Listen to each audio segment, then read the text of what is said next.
If you'd like to support this channel, drink tea, follow my link, and join me over at pathofcha.com.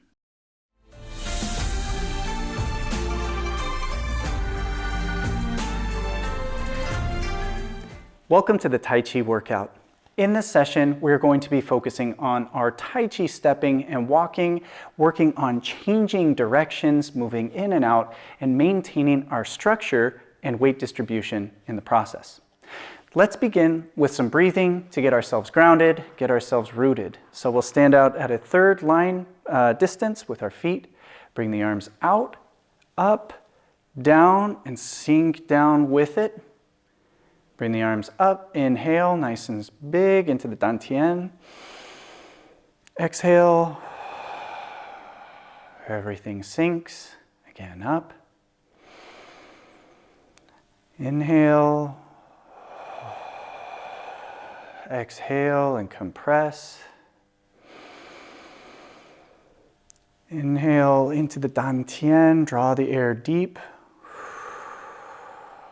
Exhale.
And one more.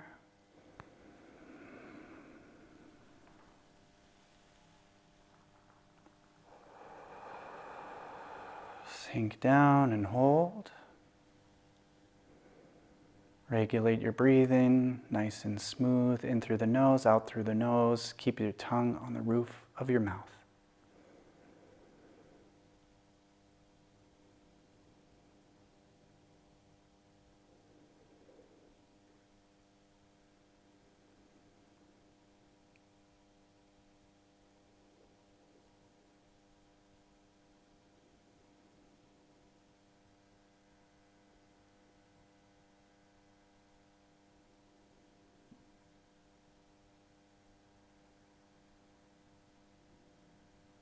Good.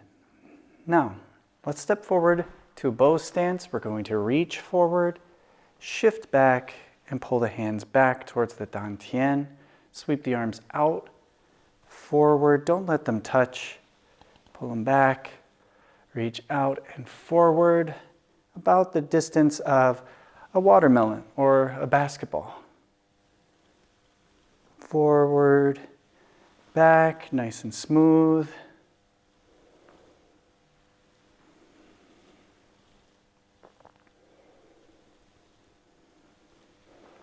Try to stay low and keep your dantian moving forward and backward at the same level, neither up or down.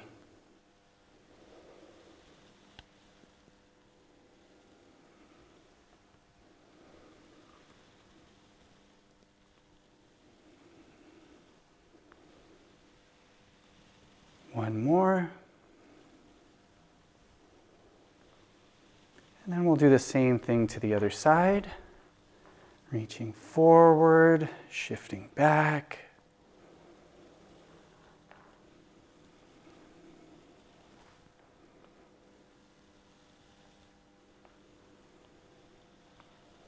Pay attention to your legs and your feet where they contact the ground. Make sure that as you shift forward, your back heel pushes into the ground. And as you shift back, your front foot pushes into the ground, guiding the body.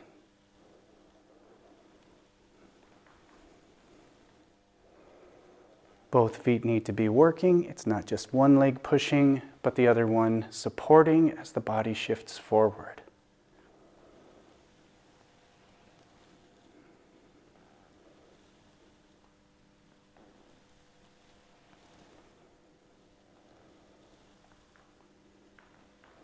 And one more.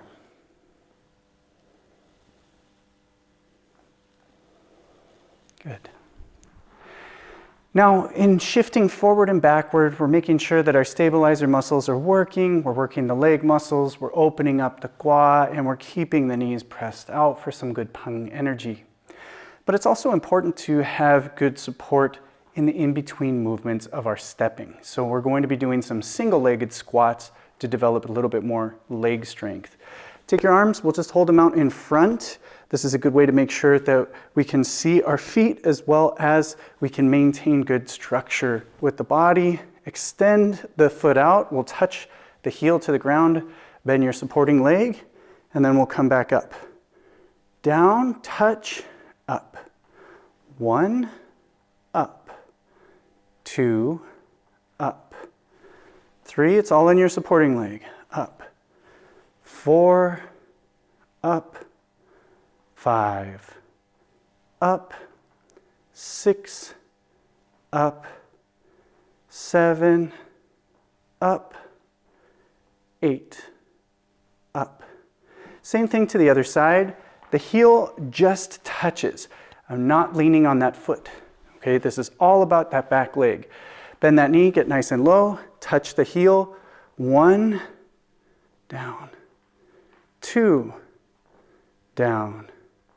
3, down. 4, down.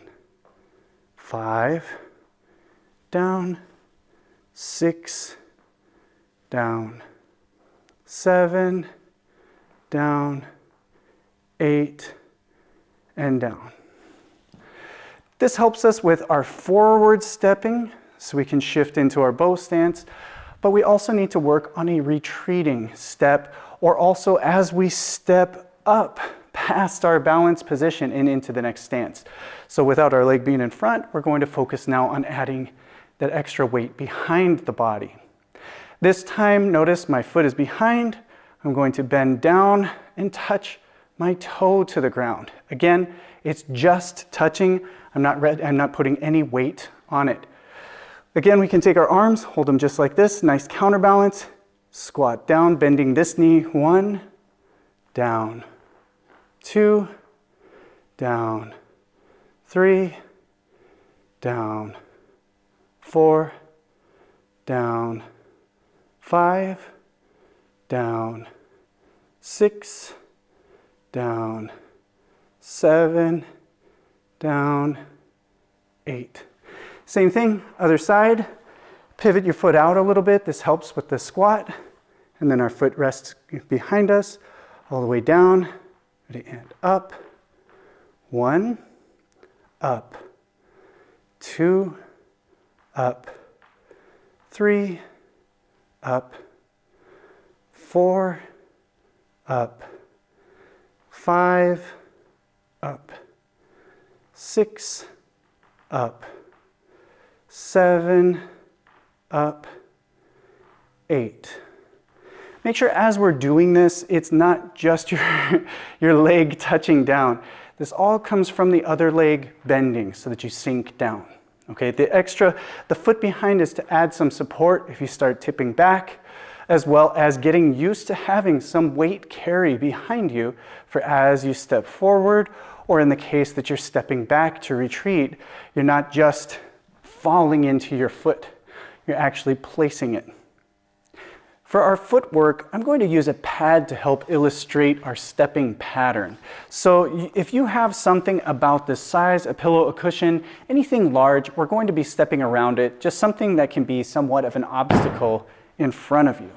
So I want to make sure this is a good space, good distance for side stepping.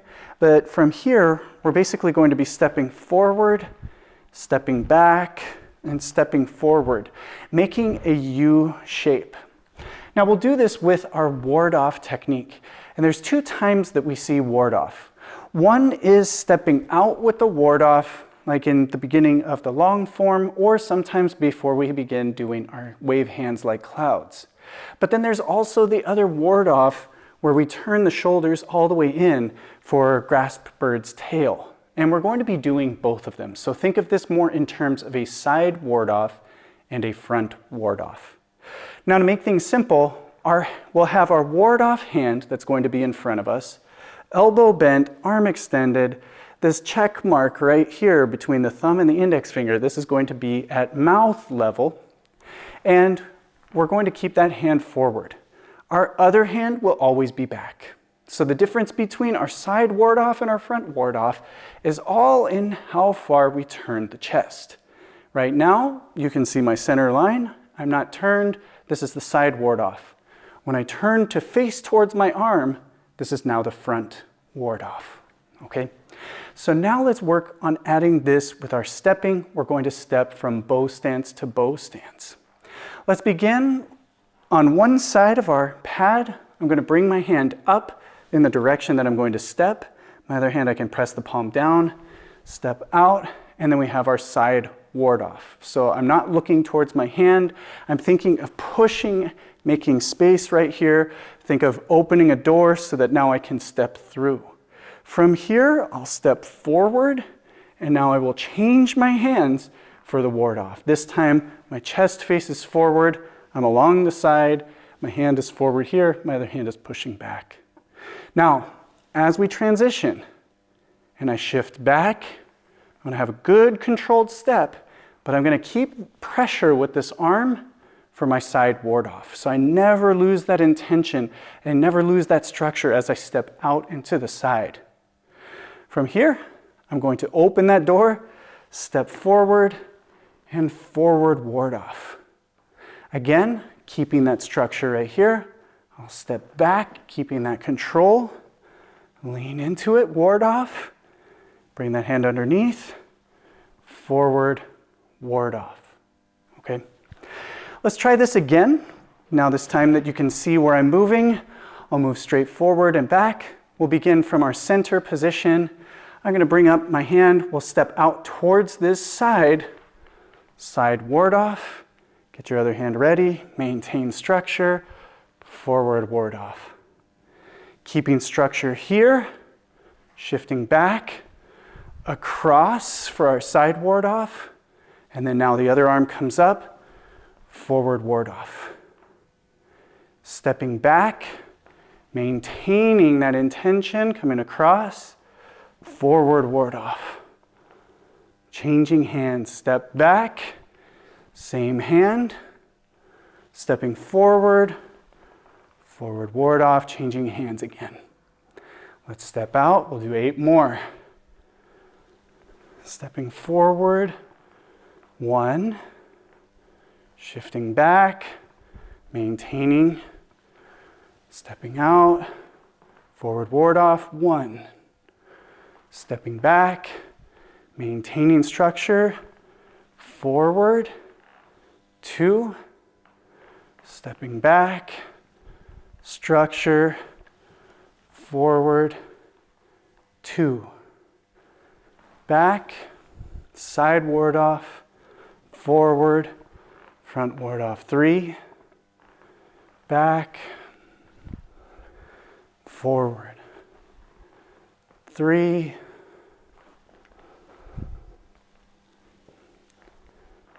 4,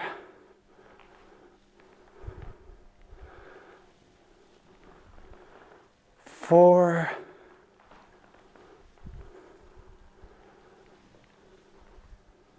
5,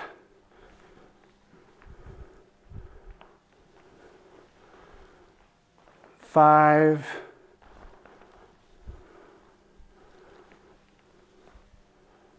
6,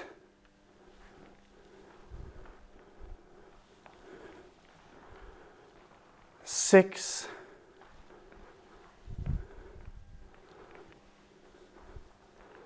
7,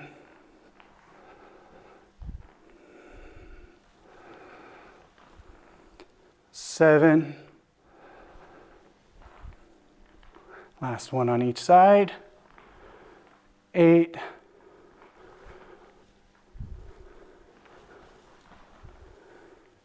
8. Okay, so now you can see, even just using a single technique, in 2 variations, having our side ward off and our forward ward off, there is still plenty to work on. Think of maintaining a nice low stance, smooth transitions, and of course, structure the entire time. Maintain that intention. Think that you're staying in contact with somebody and you're changing hands. You push them out to the side, you change hands, push out to the side, change hands, and you really will help develop that moving structure that is so important for the rest of your Tai Chi training. I hope you enjoyed this workout. I'll see you in the next.